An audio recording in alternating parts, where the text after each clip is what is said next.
Shalom. Damai di hati. Selamat pagi semua. Terpujilah nama Tuhan Yesus Kristus sebagai kepala gereja kita yang telah menganugerahkan waktu dan kesempatan bagi kita semua untuk datang berbakti di rumah Tuhan yang kudus ini. Badan Pekerja Majelis Jemaat dan seluruh Pelsus menyambut dengan penuh sukacita kehadiran Bapak, Ibu, saudara-saudara dalam persekutuan ini. Jika ada jemaat yang baru pertama kali beribadah bersama-sama dengan kita di pagi hari ini, kita semua menyambut dengan rasa syukur. Harapan kami terus diberkati Tuhan untuk menjadi berkat. Diharapkan bagi kita semua untuk juga tidak mengaktifkan handphone atau berada pada mode silent selama ibadah kita berlangsung. Terima kasih untuk perhatiannya. Ibadah minggu di tanggal 31 Mei tahun 2026 ini yang akan menjadi kadim adalah Bapak Penatua John Waleleng.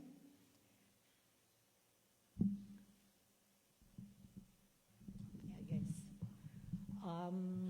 pembacaan Alkitab terdapat dalam Lukas 12 ayat 1 sampai yang ke-12. Tema mingguan, barang siapa menghujat Roh Kudus tidak akan diampuni, dan tema bulanan spiritualitas kebangkitan Yesus Kristus menggerakkan gereja untuk melayani, mewujudkan tanda-tanda kerajaan Allah.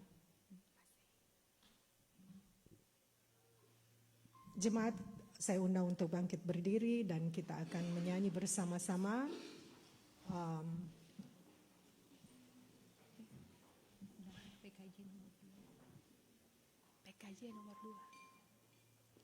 PKJ nomor 2.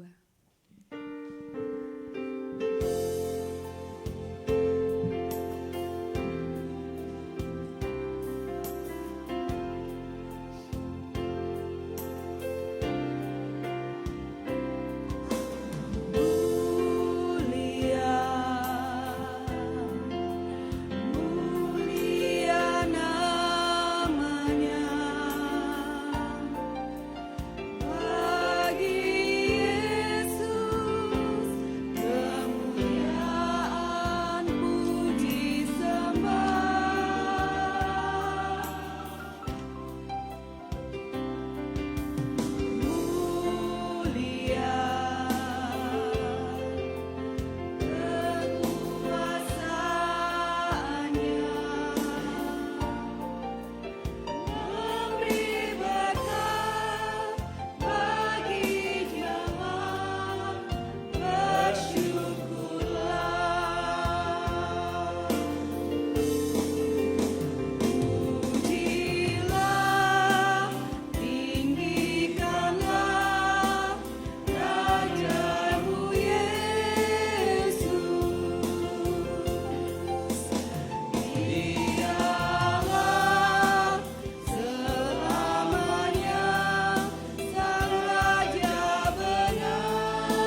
Saudara-saudara jemaat yang tergabung di dalam persekutuan Roh Kudus pada pagi hari ini, di dalam nama Allah Bapa, Anaknya Yesus Kristus dan Roh Kudus, kita bersambut sujud, memuliakan namanya, berkarya dan mengabdi kepadanya.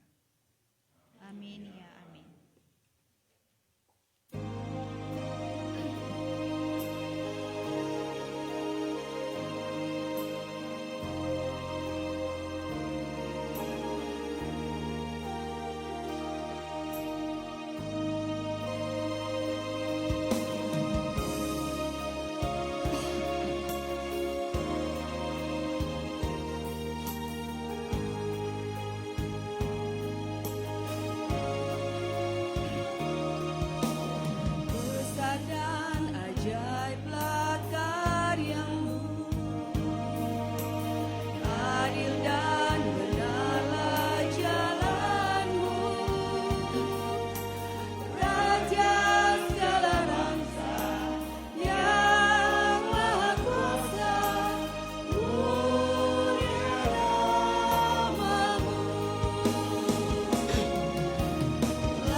Jemaat dipersilakan duduk. Saudara-saudara yang dikasihi Tuhan dan ciptaan Tuhan, kita ciptaan Tuhan segambar dan serupa dengan Dia. Tetapi dalam menjalani hidup ini kita tidak pernah luput dari segala dosa, baik itu melalui pikiran, perkataan dan perbuatan yang tidak mencerminkan kehidupan dalam terang Tuhan. Sebab itu, mari kita mengaku dosa kepada Tuhan dengan rendah hati dan mari kita berdoa. Tuhan Allah yang pengasih dan maha baik, kami bersujud di hadapan hadirat-Mu yang suci. Kami manusia-manusia datang beribadah dan kami adalah manusia-manusia yang berdosa. Kami memohon belas kasihan-Mu untuk sujud di hadapan-Mu. Kiranya Engkau mengampuni dosa-dosa dan berbelas kasihan dan mengasihi kami semua. Terima kasih Bapa dalam surga atas anugerah-Mu yang Engkau selalu berikan baru di setiap hari. Amin.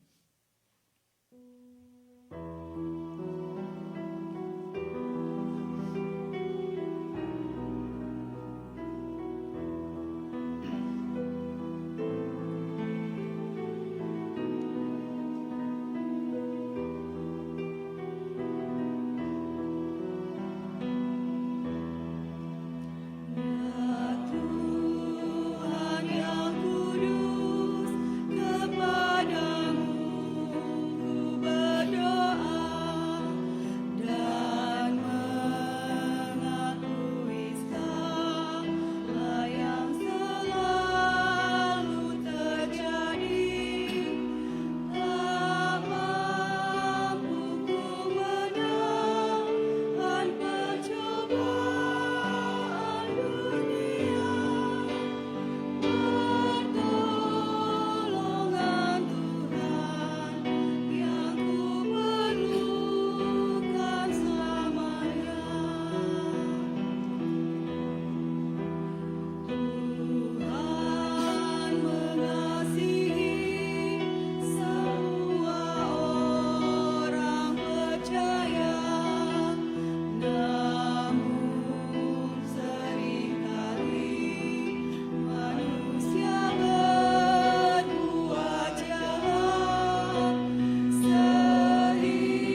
jemaat yang dikasihi Tuhan Yesus Kristus, dalam surat 1 Yohanes 4 ayat 9 sampai ayatnya ke-10 mengungkapkan bahwa kesaksian tentang jaminan Allah yang menyatakan bahwa dalam hal ini kasih Allah dinyatakan di tengah-tengah hidup kita, yaitu bahwa Allah telah mengutus anaknya yang tunggal ke dalam dunia supaya kita hidup olehnya. Inilah kasih itu. Bukan kita yang telah mengasihi Allah, tetapi Allah yang telah mengasihi kita dan yang telah mengutus anaknya sebagai perdamaian bagi dosa-dosa kita.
Anak-anak, children moment.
Saudara-saudara yang dikasihi Tuhan Yesus Kristus,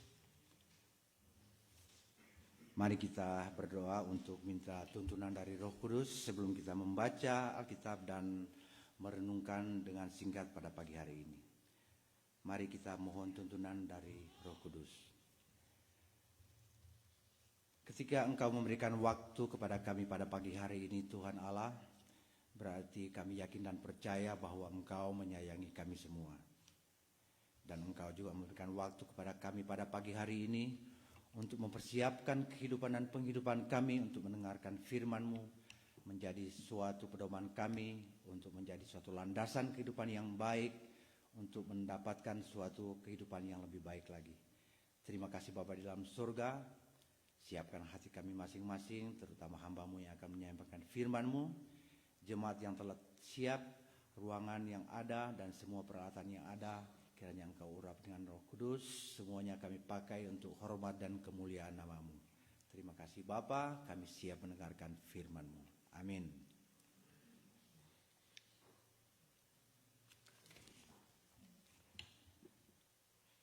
Saudara-saudara yang dikasihi Tuhan Yesus Kristus,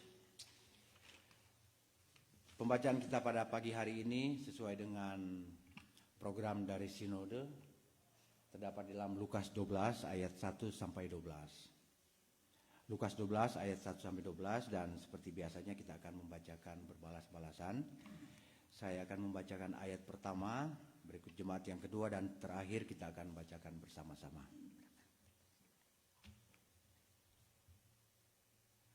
Lukas 12 ayat 1 sampai 12. Pengajaran khusus bagi murid-murid. Sementara itu, beribu-ribu orang banyak telah berkerumun sehingga mereka berdesak-desakan. Lalu Yesus mulai mengajar, pertama-tama kepada murid-muridnya, waspadalah terhadap ragi, yaitu kemunafikan orang Farisi.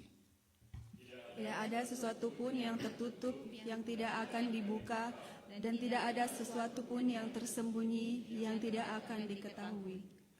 Karena itu, apa yang kamu katakan dalam gelap akan kedengaran dalam terang. Dan apa yang kamu bisikkan ke telinga di dalam kamar akan diberitakan dari atas atap rumah. Aku berkata kepadamu, hai sahabat-sahabatku, janganlah kamu takut terhadap mereka yang dapat membunuh tubuh dan kemudian tidak dapat berbuat apa-apa lagi. Aku akan menunjukkan kepada kamu siapakah yang harus kamu takuti. Takutilah dia yang setelah membunuh mempunyai kuasa untuk melemparkan orang ke dalam neraka. Sesungguhnya aku berkata kepadamu, takutilah dia. Bukankah burung pipit dijual 5 ekor 2 duit? Sungguh pun demikian tidak seekor pun daripadanya yang dilupakan Allah. Bahkan rambut kepalamu pun terhitung semuanya. Karena itu, jangan takut, karena kamu lebih berharga daripada banyak burung pipit. Aku berkata kepadamu, setiap orang yang mengakui aku di depan manusia, akan manusia juga akan mengakui dia di depan malaikat-malaikat Allah. Tetapi, barang siapa menyangkal aku di hadapan manusia, ia akan disangkal di depan malaikat-malaikat Allah. Setiap orang yang mengatakan sesuatu melawan anak manusia, ia akan diampuni. Tetapi barang siapa menghujat Roh Kudus, ia tidak akan diampuni. Apabila orang menghadapkan kamu kepada majelis-majelis atau kepada pemerintah dan penguasa-penguasa, janganlah kamu khawatir bagaimana dan apa yang harus kamu katakan untuk membela dirimu. Sebab pada saat itu juga Roh Kudus akan mengajar kamu apa yang harus kamu katakan. Ada spesial musik WKI? Nggak ada?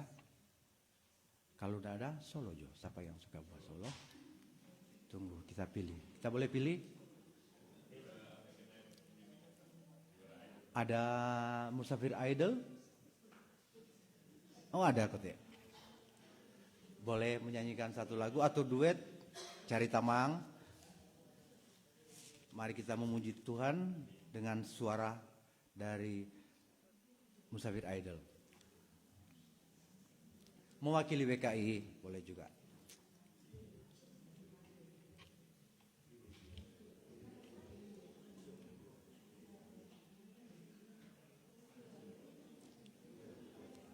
Biasa kalau janda latihan pagi ini atau janda persiapan luar biasa.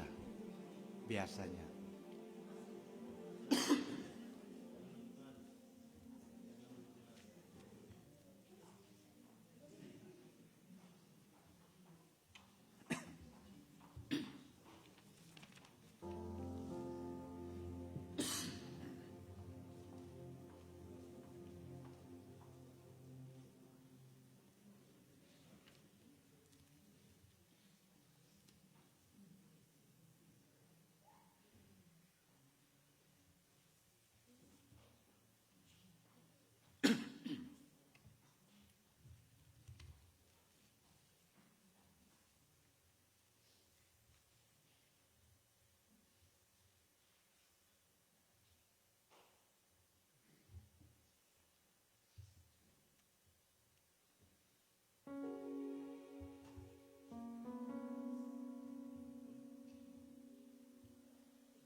Terima kasih Tuhan untuk kasih setiamu yang ku alami dalam hidupku. Terima kasih Yesus untuk kebaikanmu sepanjang hidupku.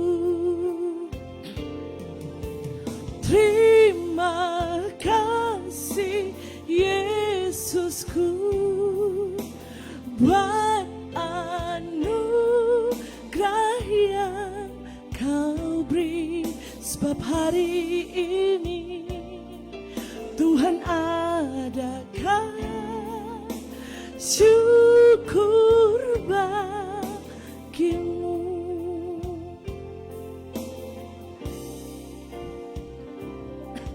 Terima kasih Tuhan untuk kasih setiamu yang ku alami dalam hidupku.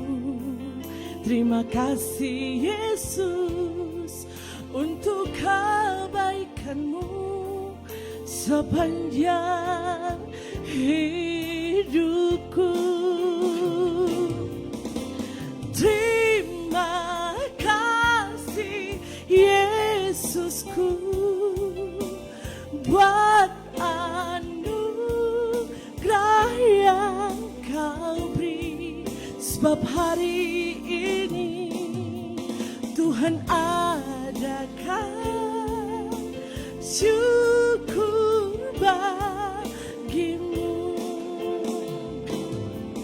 Terima kasih Yesus buat anugerah-Mu yang ku alami dalam hidupku.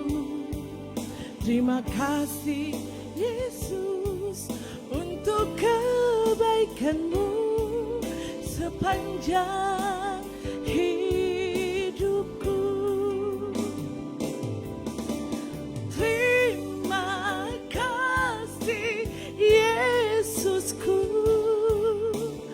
buat anugerah yang kau beri, sebab hari ini Tuhan adakan syukur bagimu. Sebab hari ini Tuhan Tuhan adakan syukur bagimu. Terima kasih.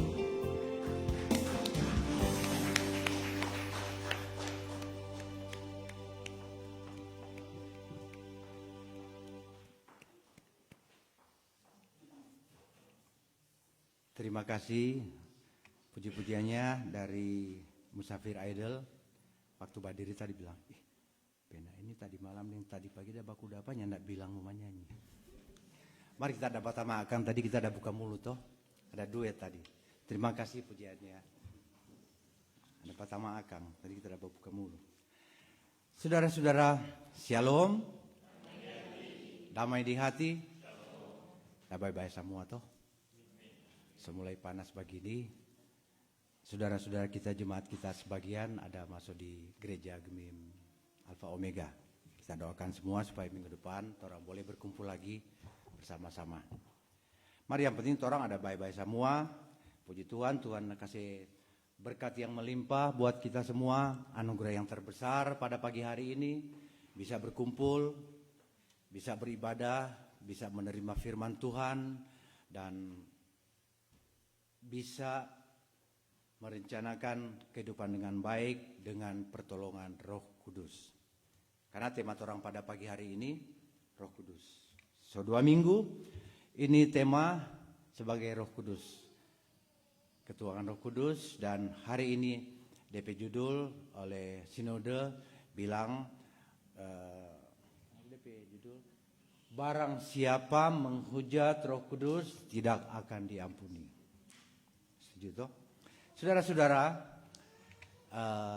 dalam sepintas pembacaan pembacaan tadi, Yesus ada bilang kepada orang banyak toh, ada bilang pada orang banyak, Yesus memperingatkan mereka tentang kemunafikan. Jadi Yesus bilang pada orang mengenai kemunafikan karena pada saat itu semua orang, bukan semua orang tapi rata-rata orang sudah terperangkap dalam urusan duniawi. Terperangkap dengan urusan duniawi dan mengabaikan akan perintah Allah. Perintah Allah artinya orang-orang itu solebe percaya pada manusia dibanding dengan Tuhan. Di situ. Sama dengan itu pendeta Alan tada khotbah 2 minggu lalu. Orang-orang sekarang sedangkan ribuan tahun lalu so begitu. No sekarang ada yang begitu. Banyak orang-orang yang so nentau takut pada Tuhan, orang lebih takut pada manusia. Ada tuh, memang ada tuh orang hadapi. Marnya ada di Musafir, nya nggak ada. Nggak ada sama sekali, nggak ada. Semua orang itu tuh takut pada Tuhan semua. Sama yang pendeta ada bilang tuh 2 minggu lalu. Semua masuk surga semua karena semua takut Tuhan. Cuma ada yang belum sempat masuk di surga karena takut manusia. Setelah minggu lalu ada ketuaan Roh Kudus toh. Penak jeli pe khotbah, setelah ada ketuaan Roh Kudus datang 4 orang semua penatua jemaat kolom 1, kolom 2, kolom 3 masuk surga semua. Jadi penatua sebenarnya ada yang di luar pintu karena sudah menerima Roh Kudus. Pada minggu lalu ketuaan Roh Kudus sudah kolom 1, kolom 2, kolom 3 dan DP jemaat-jemaat semua masuk surga semua. Saudara-saudara yang dikasihi Tuhan Yesus Kristus,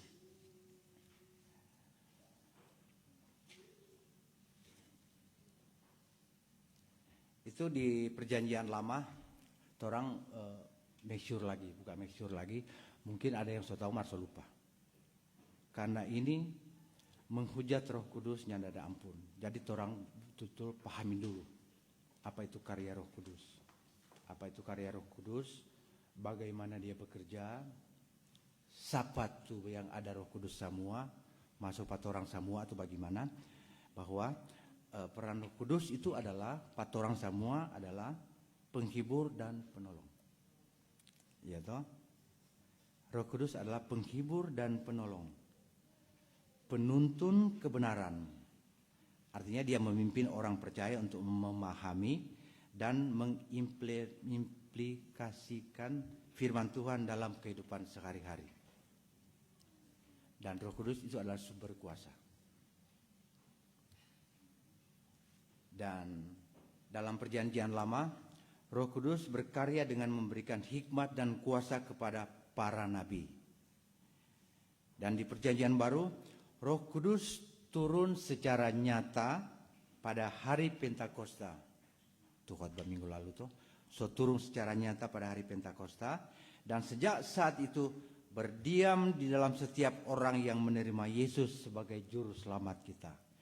Berdiam di dalam jiwa-jiwa jemaat-jemaat yang ada pada hari ini, pada pagi hari ini, dan kepada saya. Itu sifat dari Roh Kudus dan karya Roh Kudus. So itu barang siapa menghujat Roh Kudus tidak ada diampuni. Alkitab loh yang bilang ini. Alkitab. Jadi orang pahami sedikit dulu. Saudara-saudara, torang tahu semua, torang melenceng dulu sedikit. Sekarang torang kan berada di, dorang bilang ada tuh gen, apa itu? Genset, bukan genset nih. Genset bukan genset. Ada genset, gen alpha, baby boomer, milenial, sama dengan kita ini genset begini kan. Jadi, orang semua ini berada di dalam era teknologi yang sangat modern. Ya, toh? Ada yang Gen Z, Alpha, Millennium, Baby Boomer, semua ada semua yang tidak luput dari handphone toh. Jadi orang apapun yang orang lakukan sekarang rasanya kalau nyana ada handphone, aduh setengah mati. Dompet pun tak tinggal di rumah saya biar. Kalau handphone balik di rumah, pipi ambil. Saudara-saudara, jadi kita berada dalam era teknologi dengan suatu informasi yang gampang, luas, bebas, terpercaya, tidak terpercaya, hujat, tidak menghujat, cela, tidak mencela, semua ada semua. Tetapi kalau orang memang menikmatinya dengan baik, bahwa itu adalah yang terbaik buat kita. Tetapi sekarang, orang tahu semua, ada banyak-banyak konten yang orang baking menghujat, mencela, mencaci maki dan mencela manusia dengan manusia. Bahkan orang tahu semua ada banyak konten-konten yang menghujat Roh Kudus. Orang tahu semua toh. Kita tahu semua. Nah, saudara-saudara yang dikasihi Tuhan Yesus Kristus, tadi sudah dikatakan di Alkitab bahwa menghujat Roh Kudus itu nyanda ada DP ampun katanya toh. Torang lihat semua, jadi torang betul-betul semua harus pakai nalar dan torang betul-betul harus pakai iman dan Roh Kudus yang betul-betul dari Tuhan, karena sekarang gampang sekali, terutama tuh anak-anak, gampang sekali mau terpengaruh dengan tuh konten-konten yang ada, konten. Terutama ada tuh negara baru, kita tidak terlalu paham, ada tuh negara baru yang dong bilang Konoha. Ya, itu. Ada negara baru, kita baru dengar itu ada. Cari-cari di Google, cari-cari mana negara. Nggak ada, cuma tulis negara Konoha. Ini suatu kisah nyata dan betul-betul yang terjadi. Orang tahu bersama bahwa ada seorang yang dorang hujat, caci maki, dan dia mengatasnamakan juga bahwa menghujat itu menghujat Roh Kudus. Singkat cerita, dan dia bilang toh, nanti kita Tuhan yang akan berkarya pangoni. Nah, orang ikuti perkembangan akhirnya terjadi sesuatu. Orang bertemu dengan 70 bidadari. Iya toh, yang menghujat itu coba aku dapatin 70 bidadari.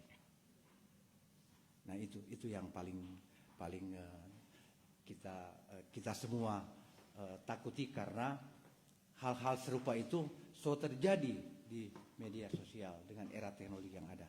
Bukan hanya menghujat, mencaci dan mencela manusia dengan manusia, tapi dorang kasih yang mencela, mencaci maki kepada Sang Pencipta. Nyanda ada DP ampun kalau ada tulis di sini toh. Nyanda ada DP ampun. Saudara-saudara, ada juga contoh di dalam Alkitab. Di dalam Alkitab yang ada tulis bahwa mencela dan menghujat Roh Kudus tidak ada ampun. Ada contoh di dalam Alkitab ini tadi di dalam kehidupan yang nyata yang orang hadapi bersama. Nah, di dalam Alkitab juga ada suatu cerita di dalam Kisah Para Rasul.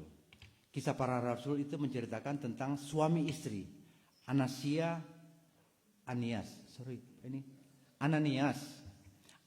dan Safira. Nah, setelah kita baca-baca, ini dorang pe perlakuan dan dorang pe perbuatan itu bisa dikategorikan sebagai menghujat Roh Kudus. Begini dia cerita. Ananias dan Safira, dorang itu ada bajual tanah, ada bajual tanah, dan di situ ada persengkokolan, mungkin DP suami istri itu Ananias dan Safira. Dorang rencanakan untuk tipu-tipu dan mau jual tanah dan tidak melaporkan secara keseluruhan dan menyampaikan suatu berita kebohongan kepada Roh Kudus. Itu berita kebohongan. Ini disampaikan pada waktu penjualan tanah. Dan ini pertama ini ada rencana kebohongan. Ananias dan DP istri Safira menjual sebuah tanah dengan sepengetahuan dan kesepakatan Safira. Ananias secara diam-diam menahan sebagian doi. Diambilkan tu doi penjualan tersebut dan cuma bawa sebagian untuk diletakkan di depan kaki para rasul. Diambil setengah. Dan Petrus tahu akan kebohongan tersebut melalui kuasa Roh Kudus. Dan ia menegur Ananias bahwa selama tanah itu belum dijual, itu adalah miliknya. Dan setelah dijual, uangnya pun sepenuhnya berada dalam kuasanya. Nah, saudara-saudara, mendengar perkataan itu Ananias rebah dan putus nyawa. Beberapa jam kemudian Safira datang dan mengetahui kematian suaminya, dan saat itu pula DP suami mati sama-sama. Karena itu dikatakan ada cerita di sini karena dorang sobat dusta dan backing cerita yang nyanda betul dan direncanakan. Itu dikategorikan di sini menghujat Roh Kudus. Nah, Petrus menegurnya karena telah sepakat mencobai Roh Kudus dan Safira pun langsung rebah dan mati. Nah, dengan dampak peristiwa itu, mungkin di jemaat-jemaat itu ribuan tahun lalu, mungkin orang langsung heboh akan kejadian ini dan dorang mungkin langsung baru sadar, baru memilah-milah bahwa pekerjaan Roh Kudus, menghujat Roh Kudus itu sudah sangat penting di dalam dorang kehidupan sehari-hari. Kita yakin dan percaya bahwa sama dengan orang di sini. Saudara-saudara, nah orang kembali ke pembacaan tadi. Jadi orang pahami mengingatkan lagi apa itu Roh Kudus dan boleh dihujat. Karena menghujat Roh Kudus tidak akan diampuni.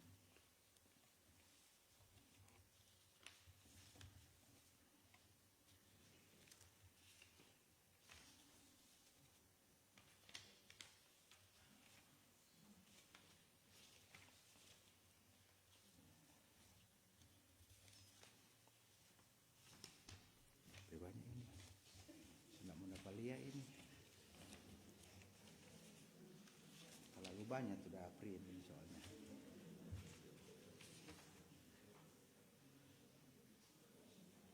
Terlalu banyak.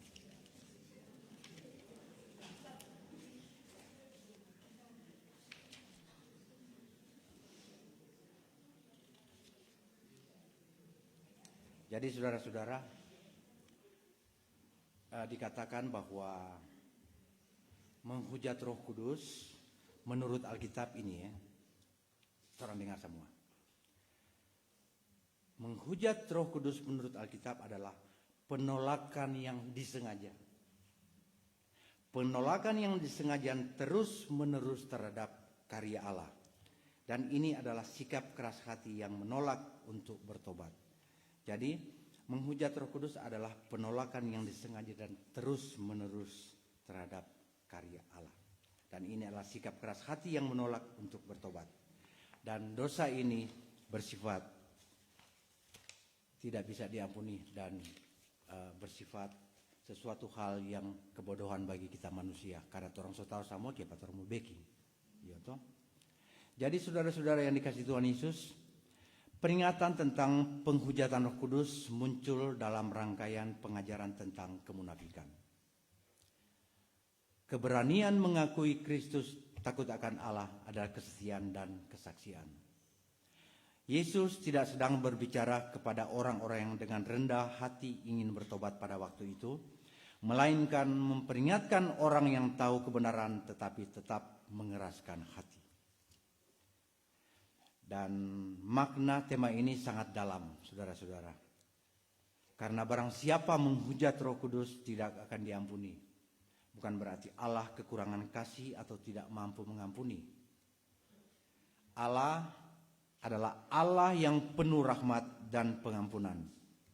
Tetapi dosa ini tidak bisa diampuni karena orang yang melakukannya menolak jalan pengampunan itu sendiri. Dan jika seorang terus-menerus menolak kesaksian Roh Kudus tentang Yesus Kristus dan terus mengeraskan hati dan menyebut pekerjaan Allah sebagai sesuatu yang jahat, maka ia sedang menutup dirinya dari pengampunan yang Allah sediakan.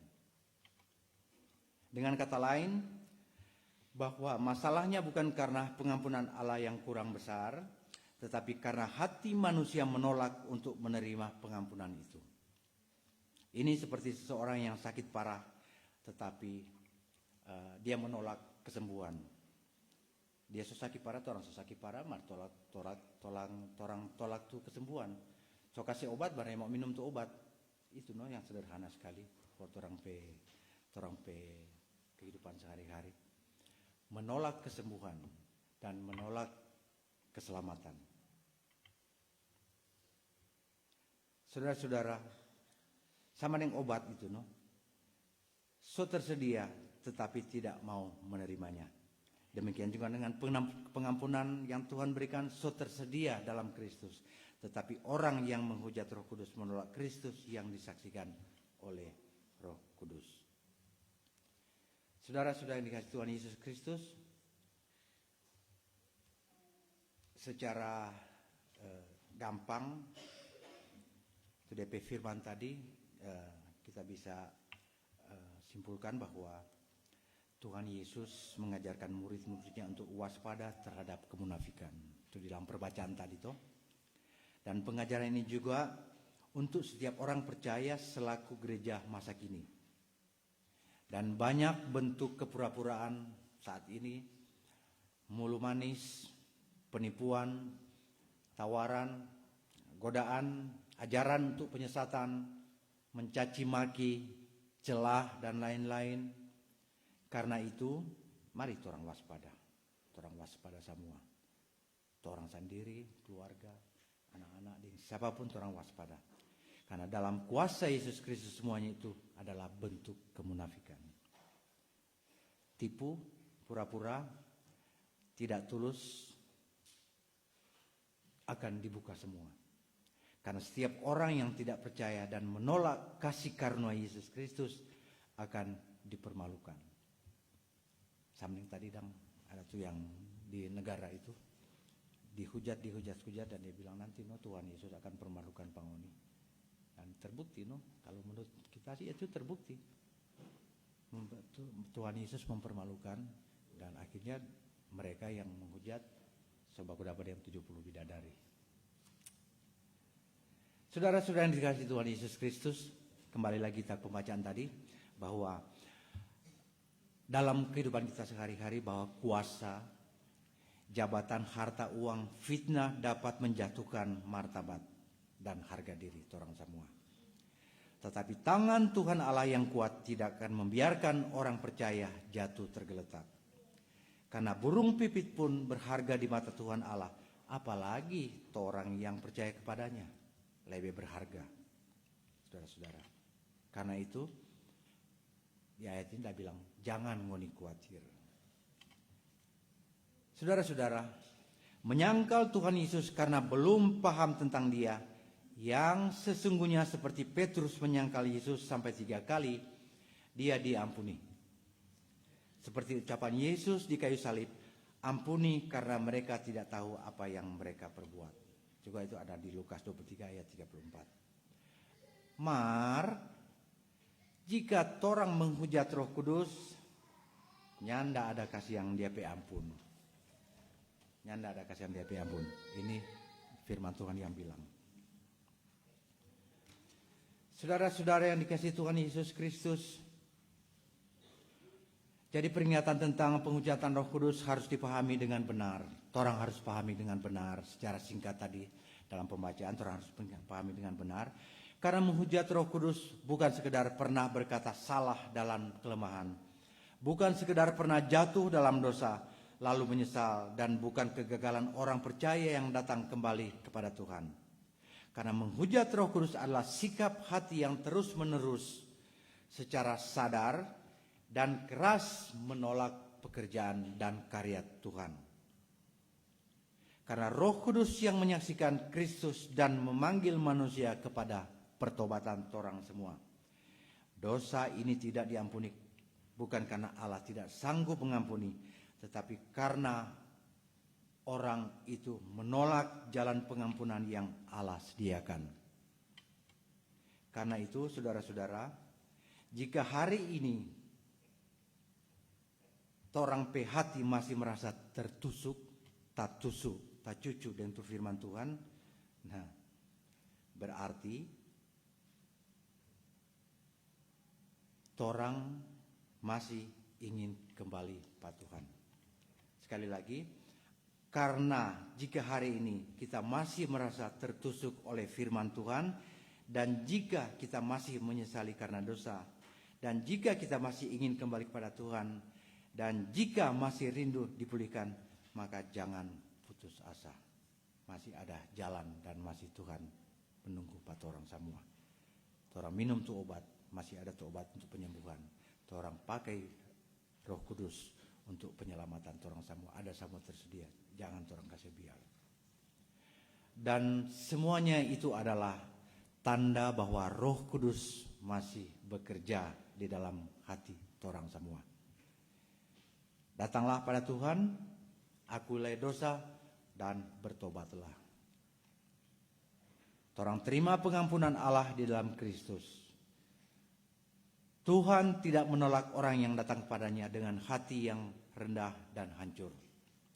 Namun firman ini juga mengingatkan kita agar jangan bermain-main dengan Roh Kudus. Jangan kita bermain-main dengan teguran Roh Kudus. Jangan menunda-nunda pertobatan. Jangan terus-terus berkata bahwa nanti juga kita berubah. Sementara hati kita makin terbiasa dengan dosa.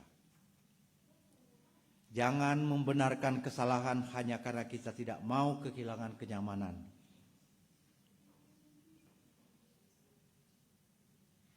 Sekali lagi, jangan membenarkan kesalahan hanya karena kita tidak mau kehilangan kenyamanan.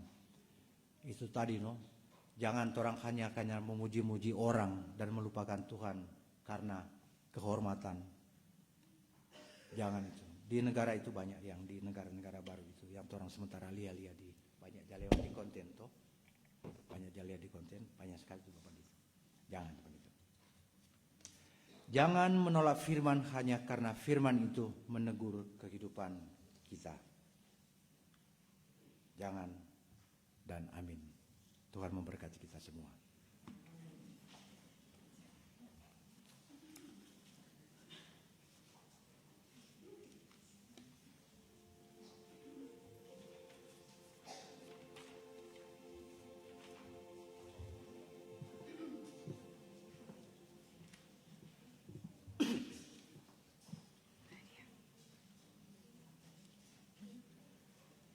Saudara-saudara, kita akan memberikan persembahan syukur kepada Tuhan yang telah memimpin kita dalam kehidupan kita sehari-hari dan telah memelihara kita dalam minggu ini, dan tiba waktunya kita akan bersyukur memuji Tuhan untuk menghormati kemuliaan yang berada dalam kehidupan kita sehari-hari.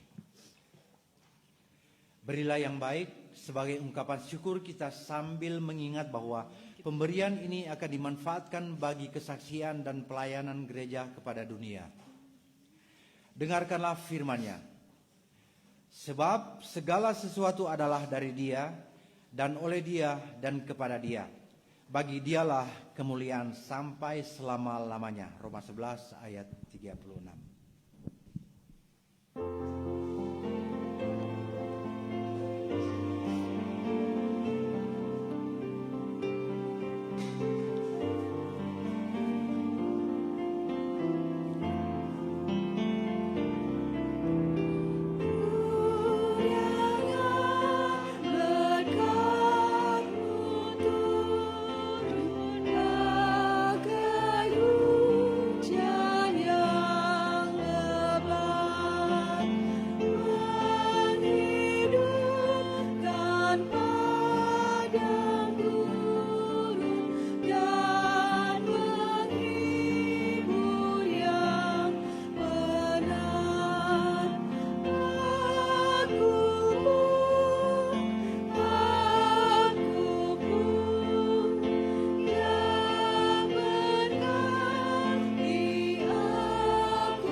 Mari kita berdoa.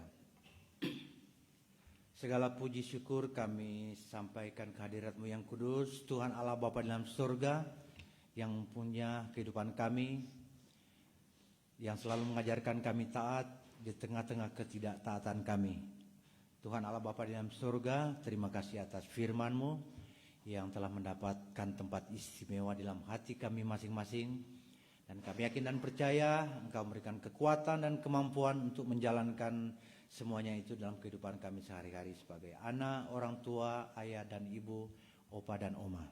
Terima kasih Tuhan atas kehidupan yang Engkau berikan kepada kami. Kami juga berdoa akan semua jemaat kami yang hadir pada pagi hari ini, maupun jemaat-jemaat kami yang belum hadir dan tidak hadir pada pagi hari ini. Engkau selalu berikan rahmat-Mu yang kudus kepada kami semua. Berikan kesehatan dan kekuatan kemampuan untuk menjalankan kehidupan ini dengan baik dan benar. Terima kasih Bapa dalam surga, kami juga mengucap syukur akan jemaat-jemaat kami yang bersuka cita pada saat-saat ini untuk ulang tahun dan hari-hari kebahagiaan, ucapan syukur lainnya. Kami yakin dan percaya semuanya itu adalah anugerah dan pemberian-Mu saja. Mungkin ada saudara-saudara, rekan-rekan kami, jemaat kami yang mungkin dalam segala kesusahan ataupun sakit, tiliklah semuanya itu ya Tuhan, dan berikanlah suatu penyembuhan dan kebahagiaan sama seperti kami sementara beribadah dan merasakan suatu anugerah-Mu pada pagi hari ini. Terima kasih Bapa dalam surga. Kami juga berdoa akan jemaat kami yang mengadakan perjalanan keluar kota, juga Bapak Pendeta, sekeluarga, orang tua yang berada di luar kota. Kami yakin dan percaya Engkau selalu menuntun mereka bersama-sama dengan perjalanan mereka, berikan kesehatan selalu dan memberikan suatu keselamatan dan berkat-Mu kepada Bapak Pendeta dan keluarga. Dan kami akan dan percaya dan kami akan berkumpul pada hari Minggu depan di tempat ini untuk beribadah denganmu. Terima kasih Bapa di dalam surga. Ajarilah kami selalu untuk mentaati akan Roh Kudus-Mu, akan membimbing segala kehidupan kami dan memberikan kami suatu kehidupan yang lebih layak lagi daripada hari ini. Terima kasih Bapa di dalam surga. Engkau telah memberikan kepada kami untuk pemahaman agar menjauhkan dari sesuatu penghujatan Roh Kudus dan menjauhkan dari kami untuk saling menghujat dan mencaci maki, dan berikanlah kami pengertian untuk kami tidak hidup sebagai seorang munafik seperti yang Engkau sampaikan di dalam firman-Mu tadi. Terima kasih Bapa dalam surga, segala puji syukur kami kembalikan hadirat-Mu yang kudus. Dan banyak lagi yang kami akan mohon kepadamu, tapi kami tidak bisa menyampaikan kepadamu. Dan kami secara pribadi akan menyampaikan segala sesuatu syukur kepadamu. Dan doa ini kami akan akhiri dengan doa Bapa kami yang kami akan ucapkan bersama-sama. Bapa kami dalam surga, dikuduskanlah namamu, datanglah kerajaan-Mu, jadilah kehendak-Mu di bumi seperti di surga. Beri kami pada hari ini makanan kami yang secukupnya, dan ampunilah segala kesalahan kami, seperti kami juga mengampuni orang bersalah pada kami. Dan jangan bawa kami dalam cobaan, tapi lepaskan kami dari yang jahat. Karena Engkau yang punya kerajaan, kuasa dan kemuliaan sampai selama-lamanya. Amin.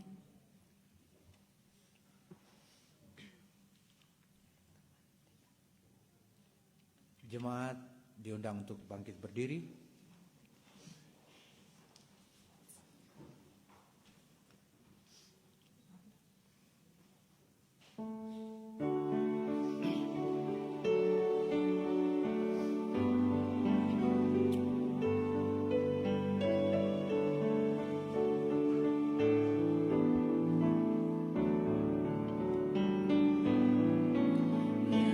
Tuhan Engkaulah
saudara, setelah kita kembali ke tempat masing-masing, kembali ke kehidupan kita masing-masing, kita selalu meminta pertolongan dan bantuan Roh Kudus di dalam kehidupan kita, aktivitas kita sehari-hari.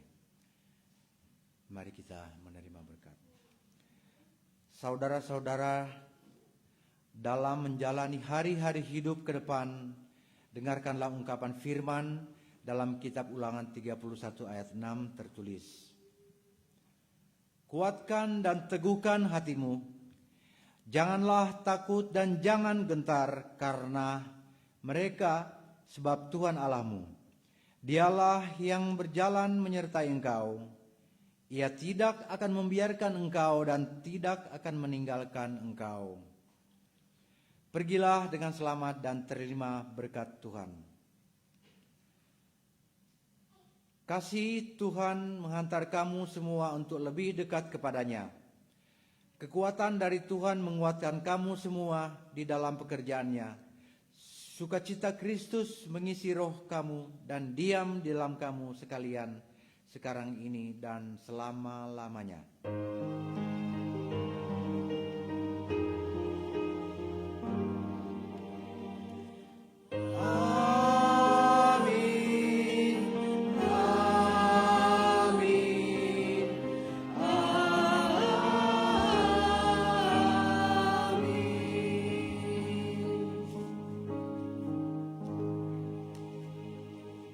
Ibadah telah selesai, jemaat dipersilakan duduk dan tibalah untuk saat teduh.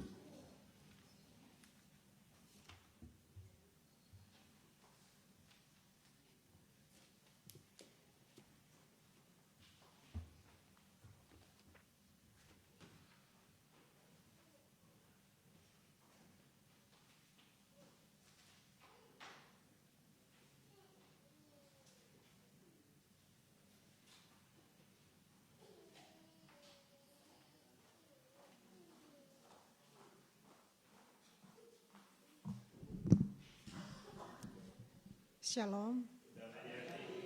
Damai di hati. Pertama-tama pengumuman ini, pertama kami semua mengucapkan banyak terima kasih kepada Penatua Nofri Waleleng yang sudah membawakan firman di pagi hari ini. Tuhan memberkati.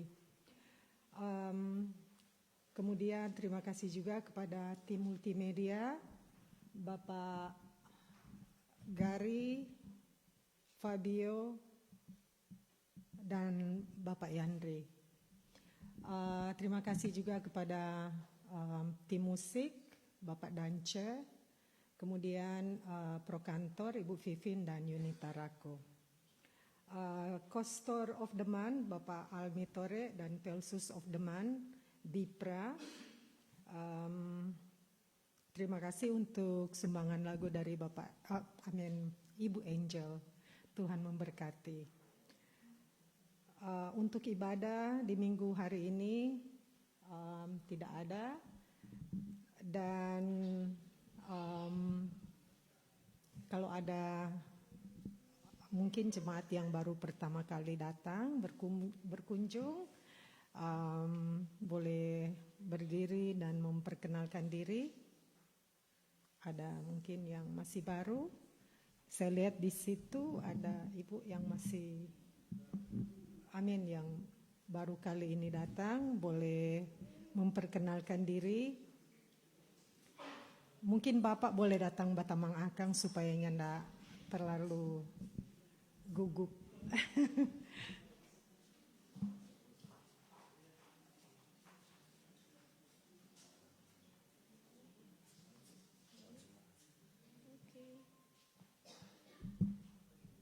Shalom, puji Tuhan.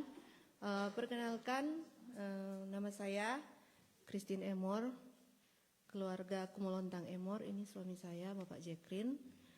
Saya di sini hanya vacation, just about 3 weeks. Dan sehari-hari saya bekerja di Tomohon sebagai dokter. Dan kebetulan tahun ini dapat cuti tahunan, puji Tuhan. Boleh datang sendiri bertemu lagi dengan kekasih hati. Yeay. melepas rindu yang seterkumpul bertahun-tahun. Ya, ini keempat kalinya saya datang di Amerika dan ya itulah LDR. Dan saat ini kami keluarga juga terdaftar sensus di Jemaat Gemim Sion Tomohon. Iya, di Jemaat Gemim Sion Tomohon dan domisili di Tumatangtang Tomohon. Tapi juga jemaat di Gemim Sion Taretak. Di sini ada keluarga-keluarga saya, teman-teman saya yang dari Gemim Sion Taretak juga dari Zaitun Taretak. Dan puji Tuhan boleh datang bersama-sama dengan keluarga sahabat yang ada di Jemaat Gemim Musafir Columbus, Ohio. Suatu berkat terindah terbesar bagi kami keluarga. Dan semoga kehadiran kami di sini, kehadiran saya boleh diterima oleh Bapak Ibu dan tidak tahu ke depannya bagaimana Tuhan atur nanti. Ya satu hal, nggak tahu orang bagaimana, Mar. Cuma satu minta tolong titip suami saya. Dan terima kasih banyak juga selama ini mungkin baru sekarang mau bilang secara langsung, tapi kemarin waktu Papa Mantu meninggal, Om Max, kami keluarga sungguh sangat bersyukur dan berterima kasih atas kebaikan, perhatian dan topangan doa dan topangan yang lainnya dari Bapak Ibu, saudara-saudara Jemaat Gemim Musafir untuk keluarga kami, keluarga Kumolontang Rewa yang sudah bersama-sama mendoakan, mensupport kami atas peristiwa meninggalnya Papa kami. Terima kasih banyak dari kami sangat terharu, kami sangat bahagia, sukacita atas perhatian dari jemaat di sini, dari Bapak Ketua Jemaat beserta pelayan khusus dan seluruh anggota jemaat. Terima kasih banyak. Kami cuma lewat FB saja mengucapkan terima kasih, tapi untuk kali ini secara langsung puji Tuhan menyampaikan banyak terima kasih. Tuhan Yesus sumber berkat akan membalas berkat bagi kita semua. Sehat selalu, aman dalam perlindungan Tuhan. Umur panjang, kekayaan, hormat ada di tangan kita semua. Sekali lagi terima kasih banyak. Tuhan memberkati. Shalom.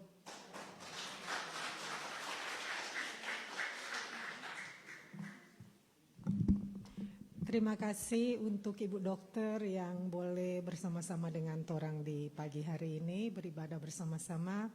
Sobat Kudapa dengan kekasih hati seperti yang Ibu bilang tadi. Demikian pengumuman. Tuhan memberkati. Ada nanti fellowship di ruang sebelah.